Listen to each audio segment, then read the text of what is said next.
کہ مٹ گئے آقا کے اذکار مٹانے والے مٹ گئے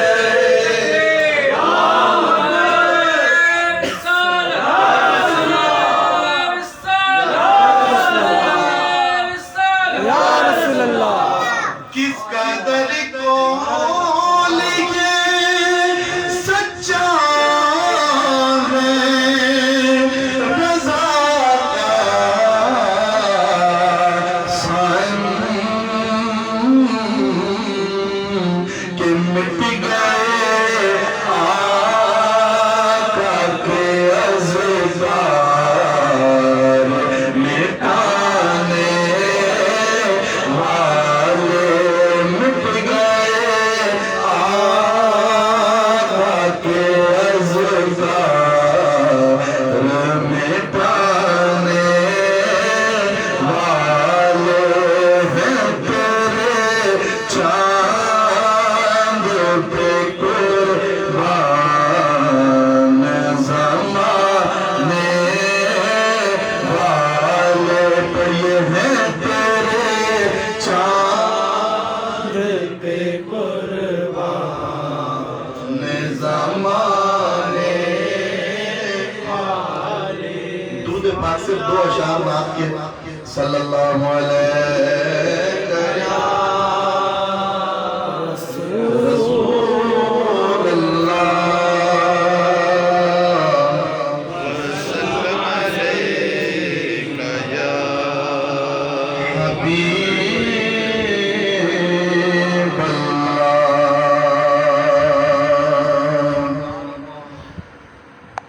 حشر میں خود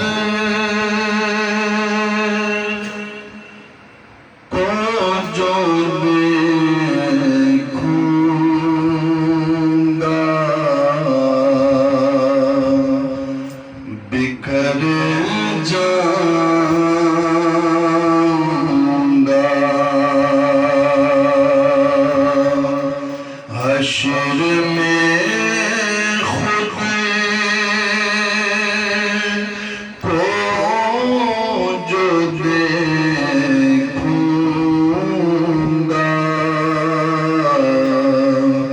بکھر جاؤں گا حشر میں خود کو جو دیکھوں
جاؤں گا اور میری ہر آس کی ڈوری در پنجتن سے جڑی میری ہر آس کی ڈوری در پنجتن سے جڑی در پنجتن سے جڑی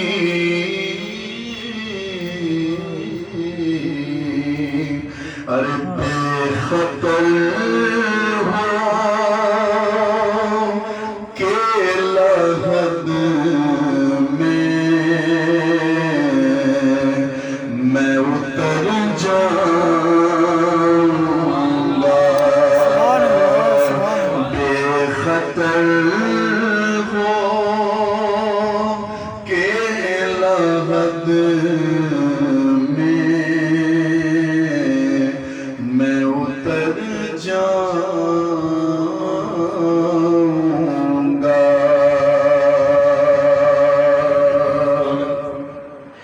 اور عادتیں نعت بہانا ہے میری بخشش کا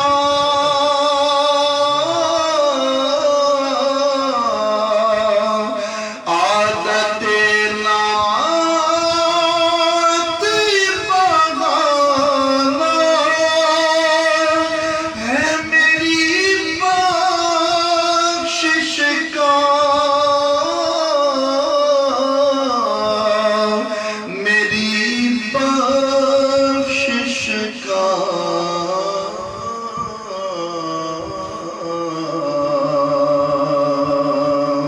نعت پڑھتے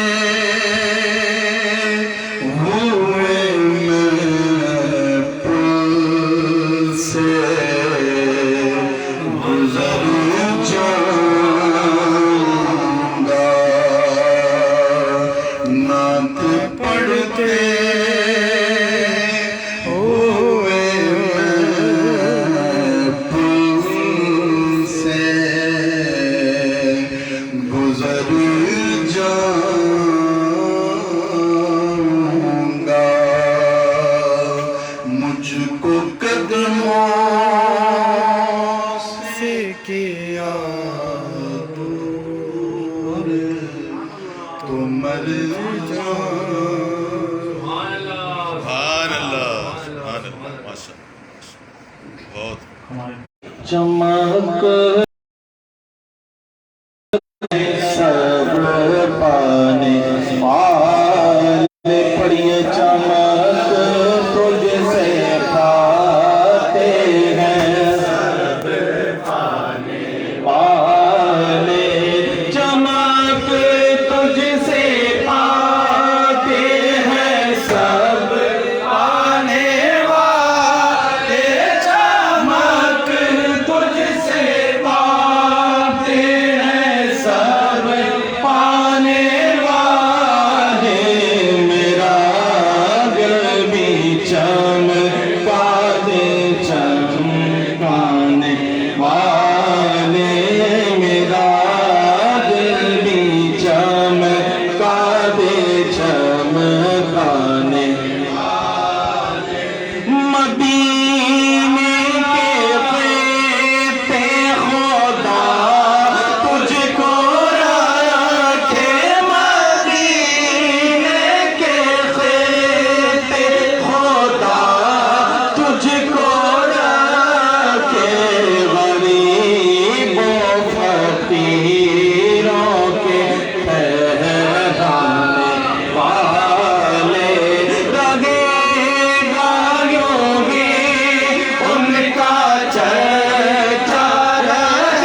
خاک ہو جائیں جل جانے والے پڑے خاک ہو جائیں جل جانے والے تو زندہ ہے واللہ تو زندہ ہے واللہ تو زندہ ہے واللہ تو زندہ ہے واللہ تو زندہ ہے واللہ میرے چشم عالم سے چھپ جانے والے میرے چشم عالم سے چھپ جانے والے رضا نفس دشمن ہے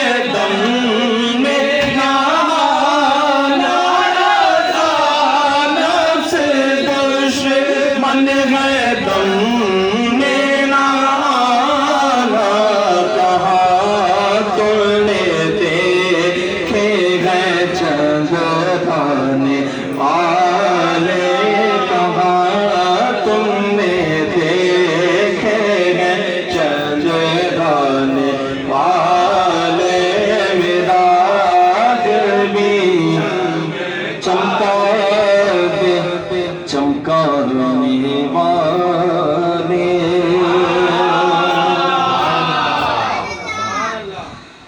آج کی یہ محفل خصوصی طور پہ محفل عظمت و شان مصطفیٰ کے حوالے سے اسی عنوان سے منعقد کی گئی. یوں تو ہم الحمدللہ ہر اتوار یہاں پر جمع ہوتے ہیں اور تقریباً اس جگہ پر محفل کرتے ہوئے ہمیں کم و بیش 8 مہینے کا عرصہ گزر چکا ہے اور اس سے قبل جو ہے وہ انوار مدینہ کے نام سے کراچی مرکز جو ہے وہ سن 2005 سے کام کر رہا ہے. صرف یہ کورونا کا جو کووڈ کا جو دورانیہ تھا اس کے علاوہ الحمدللہ ہر اتوار کو اس 1.5-2 سال کے عرصے کے علاوہ ہر اتوار کو الحمدللہ پہلے ایک جگہ تھے دوسری جگہ تیسری جگہ ہم یہاں پر منتقل ہوئے ہیں لہذا ہر اتوار کو یہاں پر الحمدللہ یہ سلسلہ جاری و ساری ہے. میں ابتدائی میں آپ سے گزارش کرتا ہوں کہ آپ لوگ کوشش کیا کریں کہ ہر اتوار کو ہمارا وقت یہی ہوتا ہے مغرب کی نماز سے لے کر عشاء کی نماز تک. یہ جو 1 گھنٹہ یا کبھی 55 منٹ یا کبھی تقریباً 1.25 گھنٹہ یہ جو دورانیہ ہوتا ہے اسی دورانیہ کی یہی محفل ہوتی ہے, یہی اس کے کانٹینٹس ہوتے ہیں اور اسی طریقے سے ہم یہاں پر جمع ہوتے ہیں. جمع ہونے کا مقصد صرف اور صرف یہ کہ ہم آپ سب مل کر بیٹھ کر اللہ اور اس کے رسول صلی اللہ علیہ وسلم کو یاد کریں. ہفتے میں ایک دن کے 24 گھنٹے میں سے صرف 1.5-2 گھنٹے نکالنا اور 2 نمازیں پڑھ لینا اور اس دوران میں کچھ نہ کچھ یہاں پر جمع ہو کر درود پاک پڑھ لیں گے, کوئی اچھی بات سننے کو سنانے کو ملے گی, کوئی نہ کوئی نعت حضور علیہ الصلوۃ والسلام کی ہم سنیں گے اور جو مل کر دعا کریں گے تو پتہ نہیں ہم میں سے کون سا ایسا بندہ بیٹھا ہو کہ جس کی آمین سے یہاں پر آنے والے ہر بندے کی دعا اپنی بارگاہ میں اللہ قبول کرے. تو مقصد اور مدعا اور جمع ہونا یہاں پر صرف اور صرف یہ ہے کہ ہم یہاں پر جمع ہوں, اللہ اور اس کے حبیب علیہ الصلوۃ والسلام کو ہم یاد کریں اور اللہ تعالیٰ اس کی برکتیں خلوص کے ساتھ جو اللہ رسول کو یاد کرے گا اس کی برکتیں اللہ تعالیٰ اس کو ضرور عطا فرمائے. ہمارے رہبر و رہنما حضرت قبلہ صوفی محمد شوکت علی قادری صاحب جو کہ لاہور میں مقیم ہیں, اکثر یہاں پر تشریف بھی لاتے ہیں اور کچھ عرصہ پہلے آئے بھی تھے. تو آپ کی بھی تعلیم یہی ہے کہ اپنے دنیاوی امور سے, کاموں سے, مصروفیات سے, مشغولیات سے تھوڑا سا وقت نکالیں, روزانہ نہیں صرف ہفتے میں ایک مرتبہ 1-1.5 گھنٹے کے لیے تشریف لائیں اور یہاں جمع ہو کر کچھ نہ کچھ اللہ کی یاد, اس کے حبیب کو ذکر کریں. انشاءاللہ تعالیٰ اس کی برکتیں اللہ تعالیٰ اپنے گھروں میں, آپ کے گھروں میں, اس گھر میں اور تمام مسلمانوں کو اللہ تعالیٰ عطا فرمائے. آج کی اس محفل جو آج خاص طور پہ یہاں منعقد کی گئی ہے, یہ محفل جو ہے یہ خصوصی طور پہ محفل عظمت و شان مصطفیٰ کے عنوان سے منعقد کی جا رہی ہے اور چونکہ اس کا عنوان تھوڑا خصوصی ہے تو اس میں کچھ اس کی کچھ پس منظر بھی ہے اور وہ یہ ہے کہ پچھلے اتوار کے شاید دن کی بات ہے کہ ہم یہاں سے محفل سے جب گھر پہ گئے تو ہم نے ایک خبر ہی سنی, اس سے آگے اللہ نہ کرے کہ سننا پڑے. خبر یہ سنی کہ ایک ملونہ نے سرکار دو عالم علیہ السلام کی شان میں نازیبا کلمات کہے، استغفر اللہ العظیم، اور یہ کلمات ہمارے پڑوسی ملک سے ہمیں سننے کو مطلب خبر آئی کہ وہاں سے ایسا واقعہ پیش آیا ہے.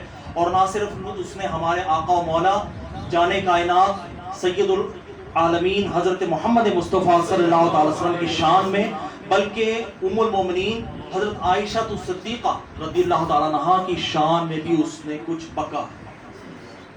تو یہ ایک ایسا مرحلہ اور موقع ہے کہ چاہے بے عمل مسلمان بھی ہو، مگر اس کو یہ اگر پتہ چل جائے کہ میرے آقا کی شان میں کسی نے تضحیک آمیز کلمات کہے ہیں، تو کیسا بھی مسلمان جو بظاہر بے عمل ہو، جو نہ نماز پڑھتا ہو، نہ اس کے چہرے پہ داڑھی ہو، مگر مسلمان ہونے کی حیثیت سے اس کا خون کھول اٹھتا ہے اور اس کے جذبات مجروح ہوتے ہیں، اور وہ اس بات پر آمادہ ہوتا ہے کہ اگر وہ میرے سامنے ہو تو میں اس کی گردن اس کے تن سے جدا کر دوں. یہ ایک مسلمان کا ایک فطری عمل ہے اور یہ ہونا چاہیے کیونکہ یہ ایمان کا تقاضا بھی ہے.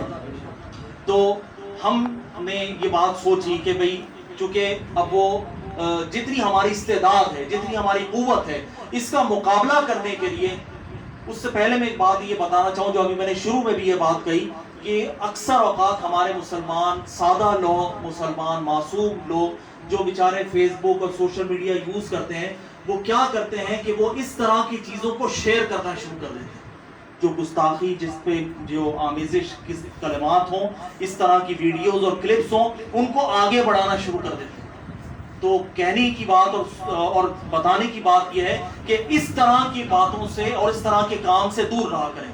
اس کی وجہ یہ ہے کہ آپ کا ارادہ ہرگز نہیں ہوتا کہ آپ اس گستاخی میں شامل ہوں، مگر آپ غیر ارادی طور پر اس چیز کو مزید پروموٹ کرتے چلے جاتے ہیں اور وہ چیز آپ کی وجہ سے اور آگے بڑھتی چلی جاتی. کبھی بھی ایسی کوئی چیز آپ کے سامنے آئے تو اس کو وہی دفنا دیں، اس کو آگے نہ بڑھائیں، اور جو بھیجے اس کو بھی کہیں کہ بھائی آپ اس کو آگے بڑھا کر اپنے ایمان کی بھی فکر کیجئے، آگے نہ بڑھائیے. ہاں آپ کو پتا چلا اور آپ کا دل اور آپ کے جذبات اور آپ کی ایمان اور آپ کی کیفیات میں کچھ ضرور تبدیلی پیدا ہونی بھی چاہیے اور ہوئی ہوگی، وہ ایک الگ بات ہے، مگر آپ اس کو آگے بڑھانے میں کردار ادا نہ کریں، کیونکہ آپ کا ایک شیئر کا بٹن آگے ہزاروں لاکھوں لوگوں تک چیز کو پہنچا دیتا ہے.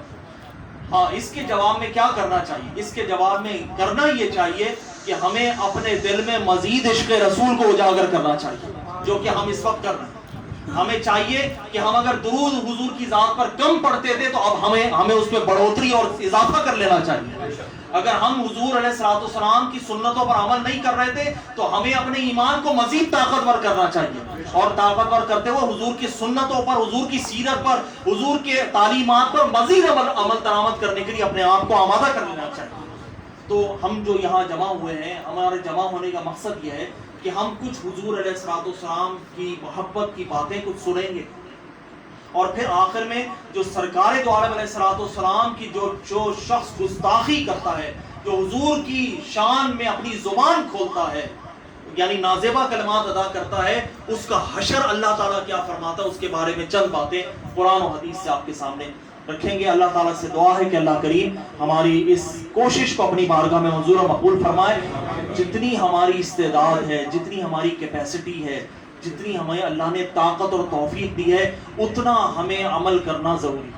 آپ جمع ہوئے، اپنے گھر سے نکلے، آپ نے پڑھا کہ محفل عظمت و شان مصطفیٰ، ضرور آج کی محفل کوئی خاص محفل ہے، تبھی تو آپ ماشاءاللہ اتنے ساتھیات جمع ہوئے، اور جمع ہو کر آپ نے ابھی تک جتنی محفل چل رہی ہے، آپ میں سے یہاں سے لے کر وہاں تک اور وہاں سے لے کر یہاں تک جتنے بھی ساتھی بزرگ یہاں پر بیٹھے ہیں، میں آپ کا جوش اور جذبہ دیکھ رہا ہوں اور آپ کے سبحان اللہ اور ماشاءاللہ کی صداؤں کو سن رہا ہوں، اور اس بات پہ دل خوش ہو رہا ہے کہ انشاءاللہ تعالی یہ قوم مسلمانوں کے دل سے حب رسول کوئی نکال نہیں سکتا. بے عمل ہم ہو سکتے ہیں، اعمال میں کمی کوتاہی ہو سکتی ہے، اللہ تعالیٰ اس کو پورا فرمائے، اللہ تعالیٰ ہمارے اعمال کی کمیوں کو بھی پورا فرمائے، مگر حضور سے محبت میں کمی مسلمان کے دل میں نہیں ہو سکتی. حضور کی محبت سے دل مسلمان کا بھرا ہوا اور لبریز ہے. اب ضرورت اس بات کی ہے کہ ہمیں اس کو اور بڑھانے کی ضرورت ہے، اور فضو اور بڑھانے کی ضرورت ہے. اللہ تعالیٰ ہمیں اس پر عمل کرنے کی توفیق عطا فرمائے. ایک مرتبہ آپ سب سے گزارش ہے کہ محبت کے ساتھ سرکار دو عالم صلی اللہ تعالی وسلم کی بارگاہ میں درود پاک کا نذرانہ پڑھیں. پیش کریں.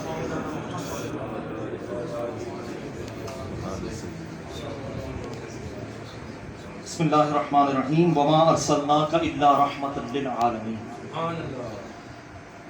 اللہ تبارک و تعالیٰ نے کلام مجید میں اپنے محبوب نبی کا تعارف کروایا کہ ہم نے نہیں بھیجا مگر آپ کو پورے جہان عالمین کے لیے رحمت بنا کر، رحمت للعالمین بنا کر اللہ تعالیٰ نے اپنے محبوب نبی علیہ الصلوۃ والسلام کو اس دنیا میں مبعوث فرمایا، اس دنیا میں بھیجا رحمت للعالمین، رحمت المسلمین نہیں، صرف مسلمانوں کے لیے رحمت نہیں، جتنے بھی انسان ہیں، جتنے چرند پرند درند، جتنے بھی شجر و حجر ہیں، جو کچھ بھی اس کائنات میں ہے، جہاں جہاں تک اللہ رب العالمین ہے وہاں وہاں ہمارے پیارے نبی رحمت للعالمین ہے.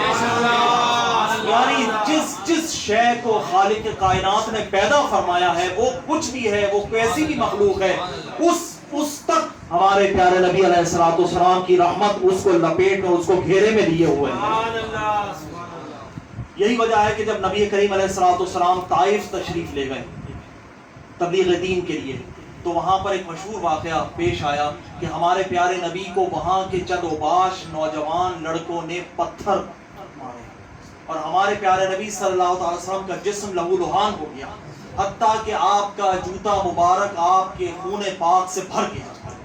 آپ کے ساتھ ایک آپ کے غلام تھے، وہ آپ کو لے کر ایک انگور کے باغ میں تشریف لے گئے اور حضرت جبریل امین کو اللہ تعالیٰ نے بھیجا اور بھیج کر یہ پیغام دیا کہ اے اللہ کے رسول، آپ اگر ارشاد فرمائیے تو اللہ تعالیٰ اتنے جلال میں ہے، آپ صرف حکم فرمائیے، ان دو پہاڑوں کے درمیان ان نوجوان اور اس بستی والوں کو پیس کے رکھتے ہیں. اللہ تعالیٰ یہ اللہ کی غیرت گوارا نہیں کرتی کہ اس کے حبیب علیہ الصلوۃ والسلام کی بارگاہ میں کوئی شخص انگلی اٹھائے. پتھر مارنا تو بہت دور کی بات ہے، زبان سے کلمات ادا کرنا تو بہت دور کی بات ہے.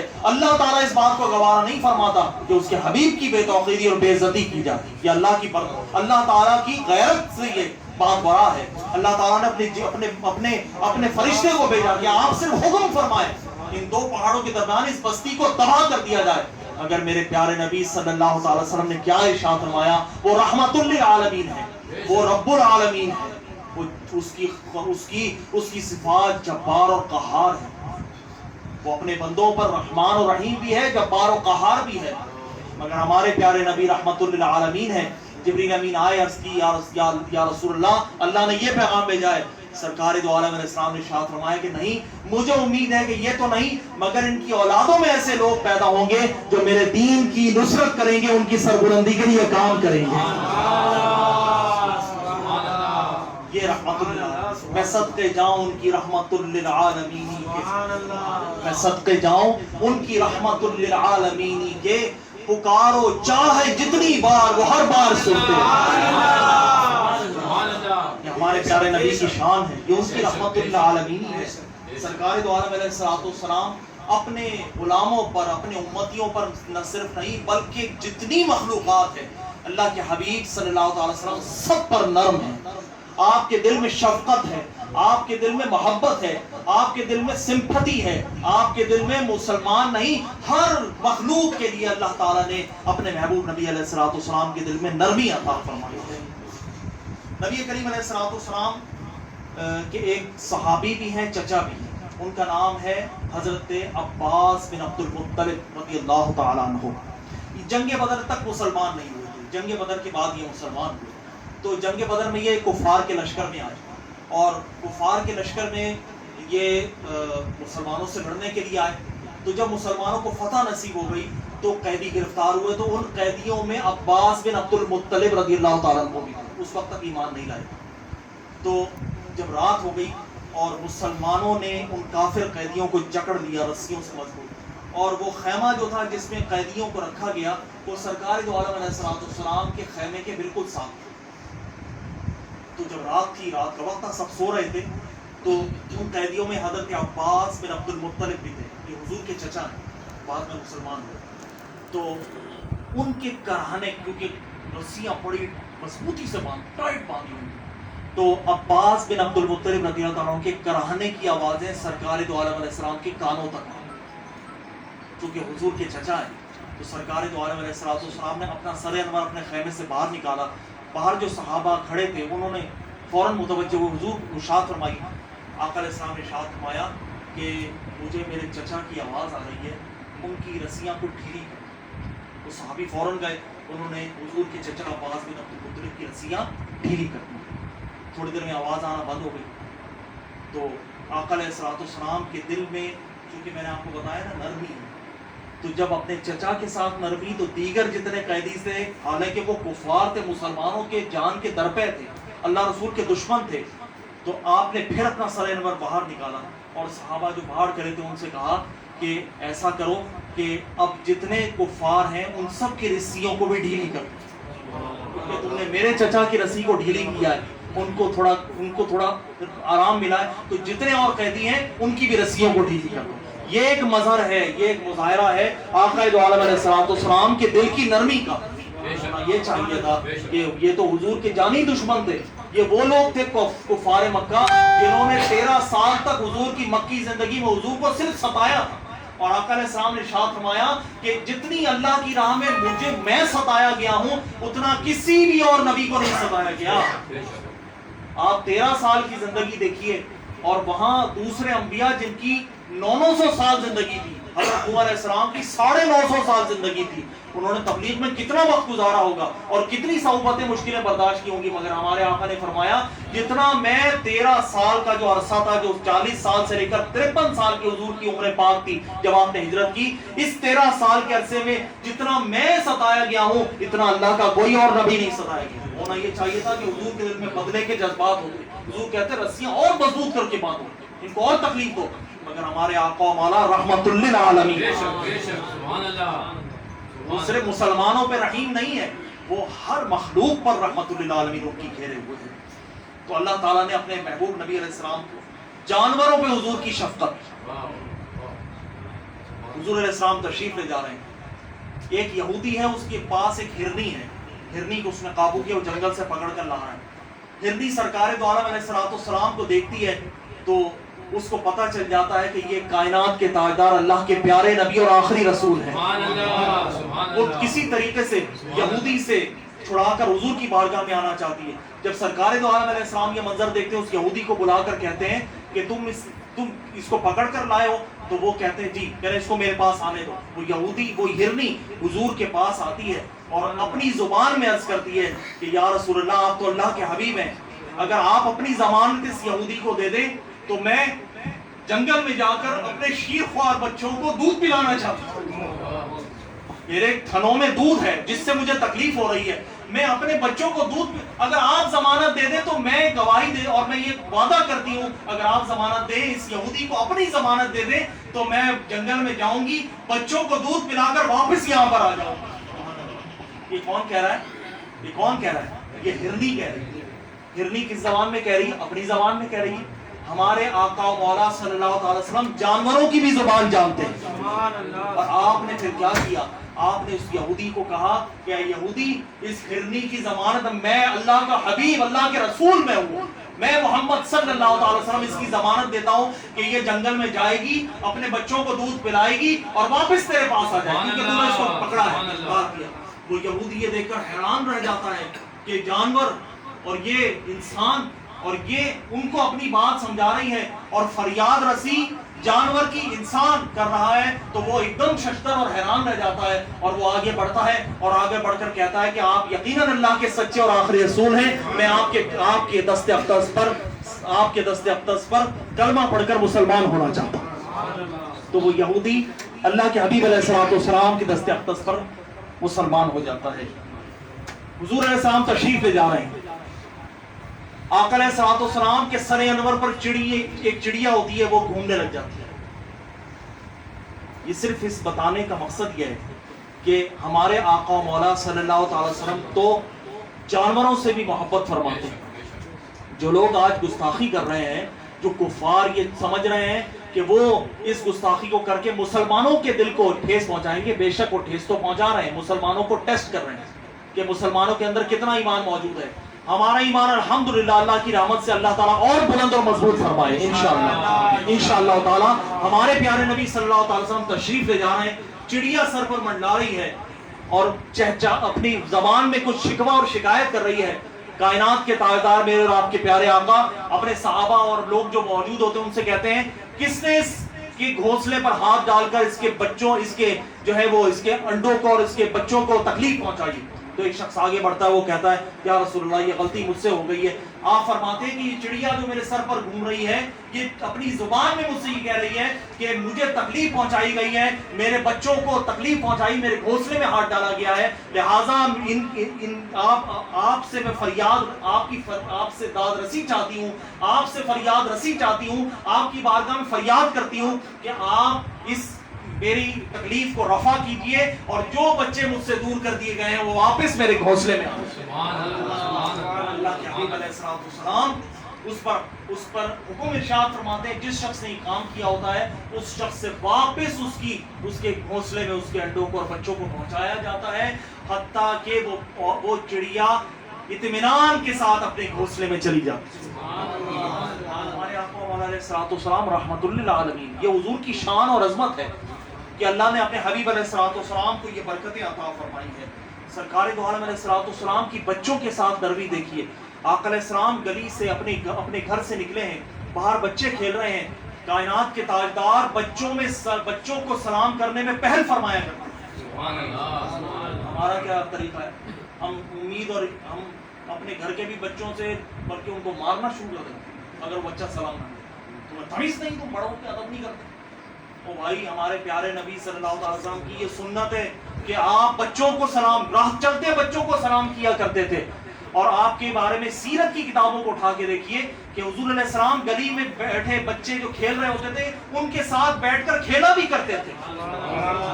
ایک صحابی رسول ہے، وہ کہتے ہیں کہ بچپن کی بات ہے، میں گلی میں کھیل رہا تھا کہ سرکار تشریف لائے اور آقا دو عالم علیہ الصلوۃ والسلام نے میرے سر پر شفقت سے ہاتھ پھیر دیا.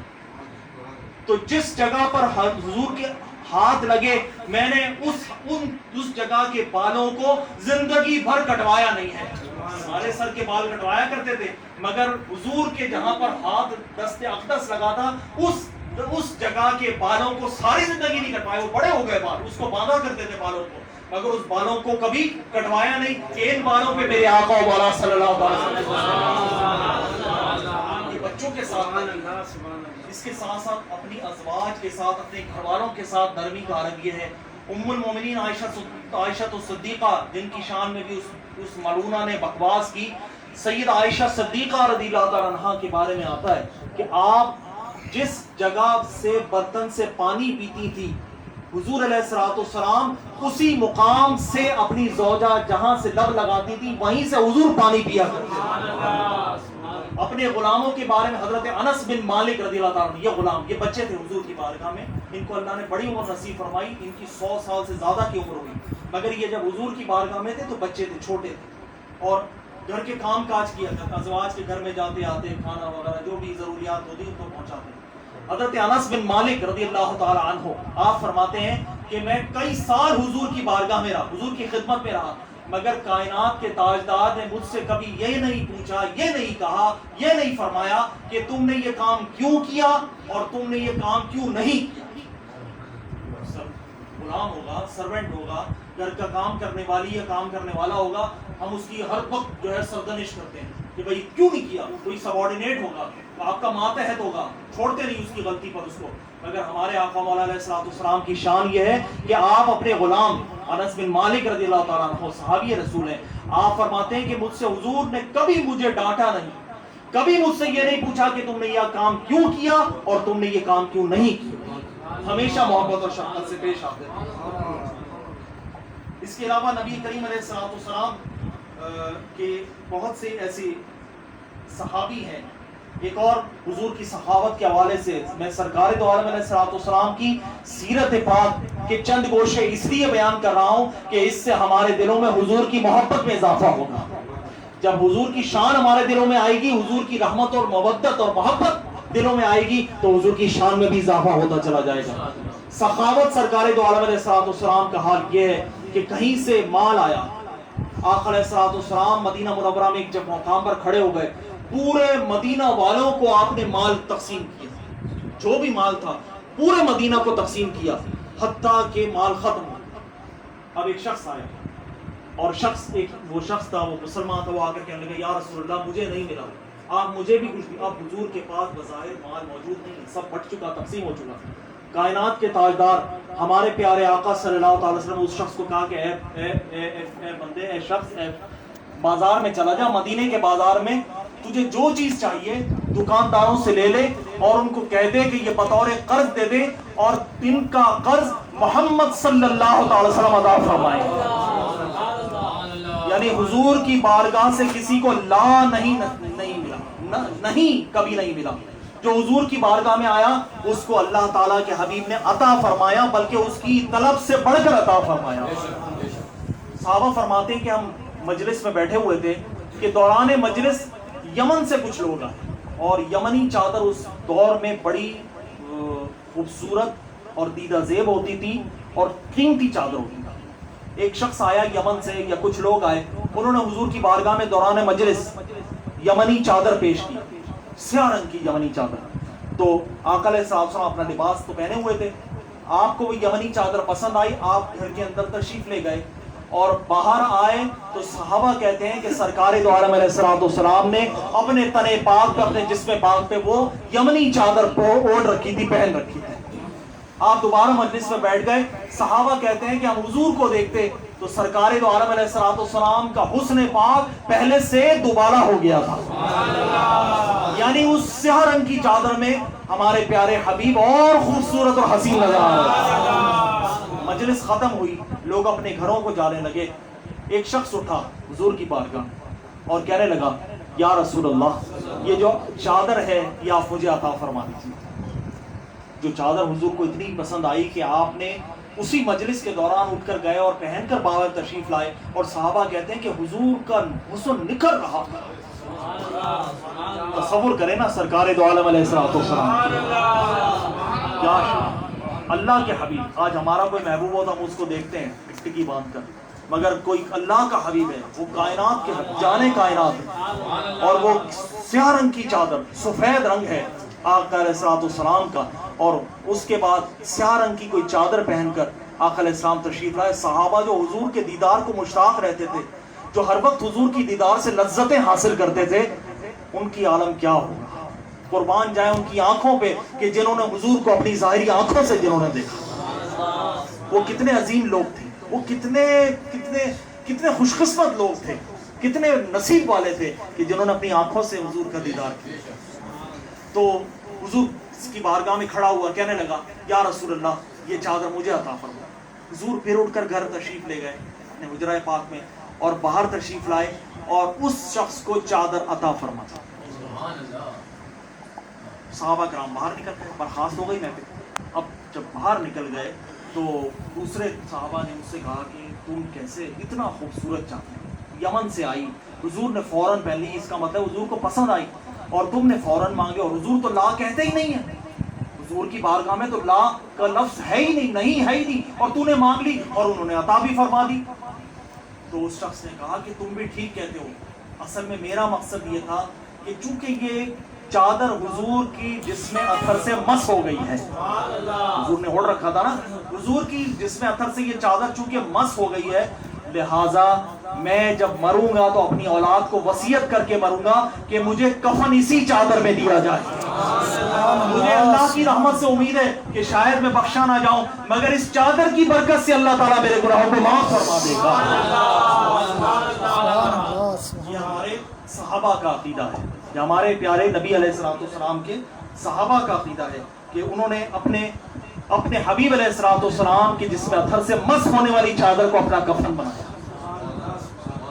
حاضرین گرامی، اس وقت جو ماحول اور جو چل رہا ہے، جو سلسلہ جو آپ نے چند دن پہلے یہ بات سنی، یہ سرکار دو عالم علیہ السلام کے دور پاک سے لے کر قیامت تک یہ سلسلہ چلتا رہے گا.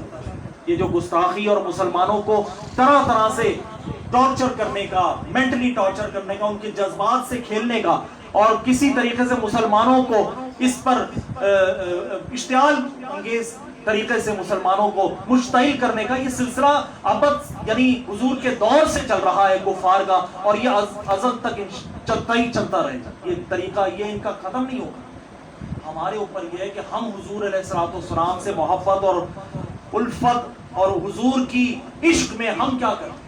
آج ہمارے سوچنے کا مقام کیا ہے. کیا ہم سرکار دو عالم علیہ السلام سے محبت کرنے کا کوئی حق بھی ادا کر رہے ہیں؟ کیا حضور کے دین کی کوئی خدمت بھی کر رہے ہیں؟ کیا سرکار دو عالم علیہ السلام کی سنت اور سیرت پر عمل کر اور کروا رہے ہیں؟ کیا یہاں پر جمع ہو کر صرف جمع ہونے کا مقصد یہ نہیں، یہاں جو کچھ آپ نے پڑھا اور سنا یہاں سے جا کر گھر والوں تک اس بات کو پہنچا رہے ہیں کہ نہیں؟ اس بات کو سوچنا اور سمجھنا ہے۔ حضور کے گستاخوں کا حال کیا ہے؟ اللہ تعالیٰ نے کلام پاک میں ارشاد فرما دیا۔ میں دو صرف آپ کے سامنے مثالیں پیش کروں گا، وقت بھی چونکہ ہو چکا ہے قریب محفل کے ختم کرنے کا۔ سورہ لہب ہے، اللہ نے پورا کلام نازل فرمایا ہدایت کے لیے، مسلمانوں کے، انسانوں کی بہتری کے لیے، ہمیں ہدایت دینے کے لیے، ایسے چیزیں بتانے کے لیے کہ انسان راہ راست پر آ کر اللہ کا نیک بندہ بن سکے۔ مگر ایک بات یاد رکھیں کہ جب کبھی حضور علیہ السلام کی بارگاہ میں کسی نے گستاخی کی یا کسی نے اپنی زبان چلائی، حمزہ سرائی کی، تو اللہ تعالیٰ نے اس پاک کلام میں جو کتاب ہدایت ہے، اس کتاب ہدایت میں اللہ تعالیٰ نے اس کا جواب عطا فرمایا ہے۔ یعنی جب بھی حضور علیہ السلام کی بارگاہ میں کسی نے بکواس کی ہے تو حضور کو اللہ تعالیٰ نے منع فرما دیا، اللہ تعالیٰ نے براہ راست اس کا جواب عطا فرمایا۔ جیسے کہ ابو لہب جب سرکار دو عالم علیہ السلام صفا کی پہاڑی پر چڑھے اور آپ نے تمام مکے والوں کو جمع کیا اور کہا کہ اگر میں تمہیں یہ خبر دوں کہ اس پہاڑی کے پیچھے سے ایک لشکر آ رہا ہے، کیا تم یقین کر لو گے؟ انہوں نے کہا کہ بالکل، ہم نے آپ کو کبھی جھوٹ بولتے نہیں دیکھا، ہم نے آپ کو ہمیشہ صادق و امین پایا ہے، ہم بالکل یقین کر لیں گے۔ تو آقا علیہ السلام نے ان کو پھر اللہ کی طرف دعوت دی کہ جب تم یہ میری بات پر یقین کرتے ہو، مجھے سچا اور امین مانتے ہو، صادق مانتے ہو، تو پھر میں تمہیں کہتا ہوں کہ ان 360 بتوں کو چھوڑ دو، فقط ایک اللہ کی عبادت کرو جس نے مجھے اپنا آخری نبی بنا کر اس دنیا میں مبعوث فرمایا۔ تو وہ جو ہے وہ غصے میں آ گئے، جتنے لوگ موجود تھے سامنے، اس میں ابو لہب تھا، اس نے گستاخی کا جملہ کہہ دیا حضور کی بارگاہ میں۔ چچا تھا حضور کا، سگا چچا، حضور کا سگا چچا تھا ابو لہب، حضور کا خون تھا۔ اس نے گستاخی کا ایک جملہ کہا، وہ جملہ نہیں دہرانا چاہتا، اس نے جملہ کہہ کر اور ہاتھ سے جھٹک کر اور دور آ گیا۔ اللہ تعالیٰ نے قرآن مجید کی آیہ کریمہ نازل فرمائی، سورہ نازل فرما دی، جس کا نام ہی سورہ لہب رکھا۔ کیا فرمایا؟ ہاتھ جھٹکا تھا، اللہ نے ارشاد فرمایا تبت یدا ابی لہب و تب، اے ابو لہب تیرے دونوں ہاتھ ٹوٹ جائیں اور تو ہلاک ہو جائے۔ بھائی قرآن تو کتاب ہدایت ہے، اس میں تو ہدایت کی بات ہونی چاہیے، یہ تو کوئی ہدایت نہیں ہے، مگر اللہ نے اپنے کلام پاک میں رہتی دنیا تک اس بات کو شامل کر دیا کہ جو کوئی حضور کی گستاخی کرے گا وہ اس دنیا میں نشان عبرت بن جائے گا۔ اور آگے یہاں بس نہیں ہوئی، آگے فرمایا اور تبت یدا ابی لہب و تب وما اغنى عنه ماله وما كسب سيصلى نارا ذات لهب وامرأته حمالة الحطب۔ وامرأته، اس کی عورت جو ہے، اس کی بیوی تھی، وہ اس کا کام کیا تھا؟ وہ جنگل میں جاتی تھی اور لکڑیوں رسی لے جاتی تھی اور اس کی گٹھا بنا کر اور لاد کر لاتی تھی۔ اللہ تعالیٰ نے کلام مجید میں ارشاد فرما دیا کہ جو تیری عورت ہے، یہ جو رسی ہے یہ تیرے گلے میں گھوم جائے گی، اسی کا پھندا تجھے لگے گا۔ ابو لہب بھی بری موت مرا اور اس کی بیوی بھی اسی طرح گئی تھی لکڑیاں کاٹ کر لانے کے لیے، اور اس کو قرآن مجید کی چونکہ آیا نازل ہو چکی تھی، اللہ نے تقدیر میں لکھ دیا تھا، وہ اسی طرح مری کہ وہ لا رہی تھی، وہ رسی کا گٹھا اپنے پیٹھ پر اٹھا کر وہ رسی اس کے گلے میں لپٹی ہے اور وہ جنگل میں بے یار و مددگار موت کا شکار ہو گئی۔ یہ گستاخوں کی سزا ہے۔ ایک اور گستاخ ولید بن مغیرہ، یہ ولید بن مغیرہ نے کیا کیا تھا؟ ہمارے پیارے نبی کا نام نامی ہے محمد، ہمارے پیارے نبی کا نام نامی ہے محمد صلی اللہ علیہ وسلم۔ تو یہ کیا کرتے تھے؟ حضور کا معاذ اللہ نام بگاڑا کرتا تھا، استغفر اللہ العظیم، استغفر اللہ العظیم، یہ حضور کا نام بگاڑا کرتا تھا۔ حضور نے جواب نہ دیا، اللہ تعالیٰ نے سورہ قلم میں 9 عیب اس کا بیان فرمائے ولید بن مغیرہ کے، اس کی ناک تھوتنے والی ہے، یہ فلاں ہے، یہ بد چلن ہے، بد 9 اس کے جو عیوب تھے بیان فرمائے، اور آخری 9واں عیب ایسا بیان کیا کہ جو اس کو خود نہیں معلوم تھی۔ کیا کہا؟ وہ کہا کہ یہ حرام نطفہ ہے، عُتُلٍ بَعْدَ ذَلِكَ زمین، یہ زنا کی پیداوار ہے۔ اب مکے میں جب آیا کریمہ نازل ہو گئی اور صحابہ نے سن لی تو سارے مکے میں شور مچ گیا کہ بھائی اللہ تعالیٰ نے ولید بن مغیرہ کی عیب بیان فرما دی، اور آخر میں وہ عیب بیان فرمایا کہ جو وہ سن کر خود پاگل ہو گیا کہ میں حرام کی اولاد ہوں، یعنی میں حرام نطفہ ہوں، یعنی میں ولد الزنا ہوں، زنا کی اولاد ہوں. تو وہ جو ہے اپنی تلوار اس نے کھینچی، یعنی جتنی اس کی 8 جو عیب بیان کی وہ سب تھوتنے جیسی ناک ہے، یہ ہے وہ ہے، بہت ساری چیزیں اس کے بارے میں اللہ نے اس کے عیب بیان فرما دی. آخری جو بات بیان کی وہ بات اس کو پتہ نہ تھی. اس نے تلوار کھینچی، گھر گیا اور ماں کے گردن پہ تلوار رکھ دی اور کہنے لگا تو سچ سچ بتا میں کس کی اولاد ہوں. اللہ کا کلام ہے، سچا کلام ہے، اس میں کس کو شک ہو سکتا ہے؟ شاید اس کو بے وقوف کو شک تھا. اس نے اس شک کو یقین میں بدلنے کے لیے کہ کوئی اور جواب تو دے نہیں سکتا، ماں ہی جواب دے سکتی ہے اس بات کا کہ میں زنا کی اولاد ہوں یا نہیں. تو وہ جا کر اس نے اپنی تلوار کھینچ کر اپنی ماں کے گردن پر رکھی اور کہا کہ سچ سچ بتا دے میں کس کی اولاد ہوں. اس کی ماں نے کہا کہ جو محمد کے رب نے کہا ہے وہ سچ کہا ہے، وہ جھوٹ نہیں کہا. اس نے کہا کیا مطلب؟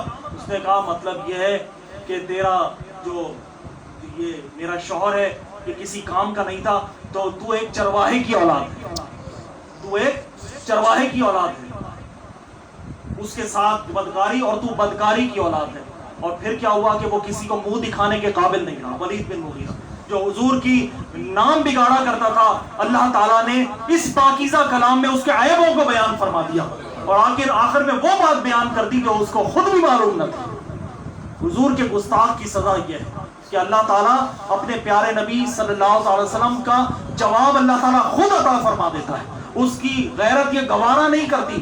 وہ یہودی تھے، وہ حضور کی بارگاہ میں رائنا کھینچ کر پڑھا کرتے تھے. رائنا صحابہ کہتے تھے جب بات سمجھ نہیں آتی عرض کرتے یا رسول اللہ ہماری رعایت فرمائیے، ہمیں آپ کی بات سمجھ نہیں ہے، رعایت فرمائیے. یہ بات کہتے رائنا یا رسول اللہ ہماری رعایت فرمائیے. یہودیوں کو جب پتہ چلا تو یہودی زبان میں رائنا، ایک رائنا لفظ تھا، اس کا مطلب تھا ہمارا ملازم. تو وہ کیا کہتے؟ رائنا کہتے، کھینچ کے پڑھتے. اللہ تعالیٰ نے کلام مجید سورہ بقرہ ہے، پہلا سپارہ ہے، اللہ تعالیٰ نے آیت نازل فرما دی ایمان والو جب رسول کی بارگاہ میں جاؤ تو رائنا نہ کہنا. بھائی صحابہ تو کہتے تھے کہ ہماری وہ تو پیار محبت سے حضور ہماری رعایت فرمائیے، ہمارے لیے دوبارہ ارشاد فرما دیجیے، جو آپ نے فرمایا آپ دوبارہ کہہ دیجیے. مگر چونکہ یہودیوں نے اس کا مذاق بنایا، رائنا کہا، کھینچ کر کہا اور اپنی زبان میں اس کے غلط الفاظ میں کہا، تو اللہ تعالیٰ نے منع فرما دیا اب آئندہ نہیں کہنا. جب کبھی بات سمجھ نہ آئے تو کیا کہنا وہ بھی بتا دیا، کہنا انظرنا یا رسول اللہ ہم پہ نظر رحمت فرمائیے.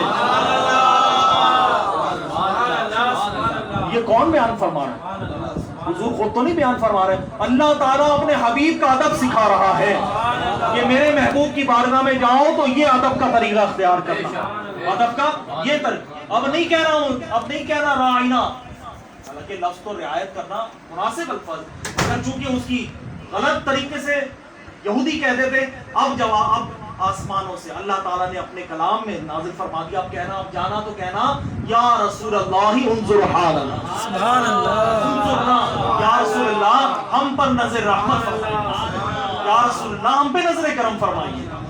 آج بھی کہو حضور کی بارگاہ میں یا رسول اللہ انظر حالنا، یا حبیب اللہ، یا پڑھ لیجیے نا مل کے، یا رسول اللہ انظر حالنا، یا حبیب اللہ اسمع قولنا اننی فی بحر ہم مغرق خذ یدی ساحل لنا اشکالنا، خذ یدی ساحل لنا اشکالنا، خذ یدی ساحل لنا اشکالنا. اللہ تعالیٰ اپنے پیارے حبیب علیہ الصلوۃ والسلام کی ہمیں برکتیں نصیب فرمائیں، اور جو یہ آج آپ سب تشریف لائے اللہ تعالیٰ اس کی آپ سب کو اس کی برکات نصیب فرمائے. جو کچھ کہا ٹوٹا پھوٹا اللہ تعالیٰ اس کو اپنی بارگاہ میں منظور اور مقبول فرما دے اور آخرت میں حضور کی شفاعت کا باعث بنا دے. جتنے بھائی تشریف آئے ان سے میں پھر کہوں گا کہ ہمارا یہ سلسلہ ہر اتوار جاری و ساری ہے، ہر اتوار یہاں پر ہم جمع ہوتے ہیں. آج خصوصی طور پہ یہ سلسلہ تھا، آپ سب بھائی اپنی مصروفیات کو چھوڑ کر تشریف لائے. آپ سے گزارش ہے آئندہ بھی اسی طرح تشریف لائیں. اللہ تعالیٰ آپ سب کے اوپر اپنی رحمتوں کا نزول عطا فرمائے. 5 منٹ ہیں، اگر آپ اجازت دیں تو حصول برکت کے لیے مختصر ذکر کر لیا جائے. مجھے پتہ ہے کہ یہ اسی نے بھی کام کرنا چھوڑ دیا ہے اور جو ہے وہ تھوڑا سا ماحول بھی گرم ہو گیا. اگر آپ چاہیں تو اس کو کھول لیں تو تاکہ تھوڑا سا وینٹیلیشن ہو جائے اور تھوڑا حفظ ٹوٹ جائے. اس کو بھی کھول لیں، اس کو بھی کھول لیں تاکہ تھوڑا سا سہولت ہو جائے اور پنکھوں کو بھی تیز کر دیجیے، اس کو بند کر دیجیے بیچارے کو، شاید یہ اس تاؤ نہ لا سکا کہ یہ اس